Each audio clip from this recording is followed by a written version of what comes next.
What's up, YouTube? I'm the Kalkara 131, and in this short, we're going to be revisiting the Hornady Super Performance 53 grain Vmax and seeing how it does if you have to shoot someone through a wall.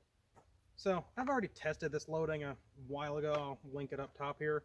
I tested it in just plain bare ballistics gel, and spoiler alert, I don't think you should use this for self-defense. I got some fun comments because of that in that video, but it's my video, I'll say what I want.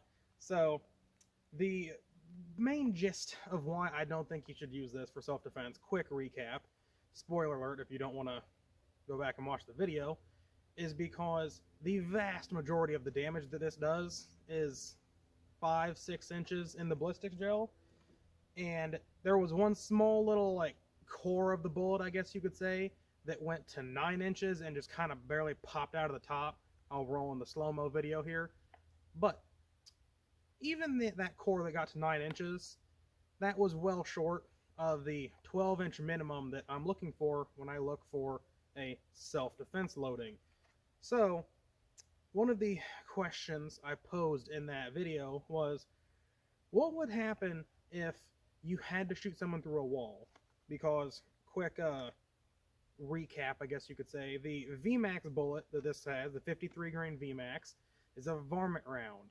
The ballistic tip is right in front of a hollow cavity. As soon as this ballistic tip hits a target, it will push back into that cavity a little bit, and that basically causes the bullet to explode. It does that very quickly because, once again, see this right there? It's a varmint load. It's not meant for killing people. It's meant for killing groundhogs or squirrels or prairie dogs or something like that. Small animals where you need to do a lot of damage in a very small amount of space. So, I raised the question, would it still work if you had to go through a wall? So this is the wall I built. Very high-tech. 2x4 frames, insulation, what is this? 3/4 inch plywood for the walls. I'm going to position this clear ballistics gel 18 inches behind it, and hopefully I have that dot set up so that it'll go through this and hit the block. Hopefully I can get that first shot. But we will be seeing how this would happen, how this would perform if you did have to shoot someone through a wall. Now, I'm not saying you should shoot someone through a wall. That comes down to the situation and tactics and all that. I'm saying if the situation arose, a varmint load, which already doesn't do a lot of damage, would it just break up as soon as it goes through this? Or would it continue through this and do the same thing that I saw in the bare gel in this once it goes through a wall? Let's find out. Alright, 53 grain Vmax. 7 yards away, 16-inch barrel, going through a wall. Let's see how it'll perform. I really hope I can get this actually through that dot and into the gel. This red dot isn't zeroed, so that's my excuse. Ah.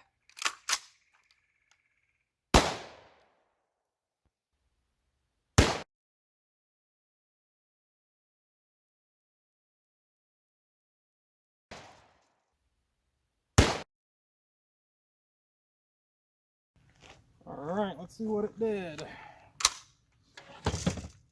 First off, I hit a little low, but as you can see, it was still a good hit on the block. Can't really tell until I get a closer look at the slow-mo, but it might have been breaking up whenever it came out.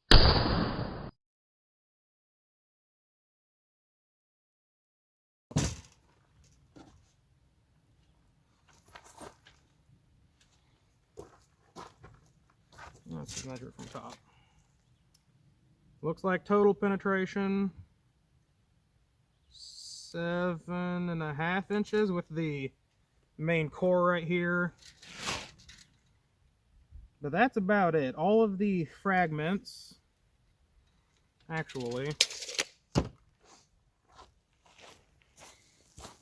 let's see if I can get you guys closer up here so you can actually see this. You should be able to see right there. all of those fragments that the Vmax is made to do, they barely penetrated. Hopefully you can see that. All these tiny little specks barely went in. The main core penetrated up to here, like I said, 7.5 inches. But all of the fragments barely penetrated this. So the main core of the bullet right here got to 7.5, 7.75 inches. That's what it looks like. So, moral of the story, what does this experiment tell us? I still don't think you should use Vmax for self-defense. If the situation called for it, you had to shoot someone through a wall, all that fragmentation that the Vmax is known for would barely cause you a flesh wound, and the main core of the bullet here would only get to 7 inches, which is almost half of what the minimum is for what you're looking for. Wrapping up, no, I don't think you should use the Vmax for self-defense. This is my opinion based on the testing that I have done. If you disagree, go ahead and run it for self-defense. If you want to disagree with my testing, you have a YouTube channel if you're commenting, so how about you go ahead and do your own test and I'll watch it and tell you what I think. So yeah, Hornady 53 grain Vmax. I do not think you should use it for self-defense. It is a varmint load made for hunting varmints. Hornady markets it as a varmint load, not a self-defense load. So that about wraps it up. I am Kalkara 131, signing off.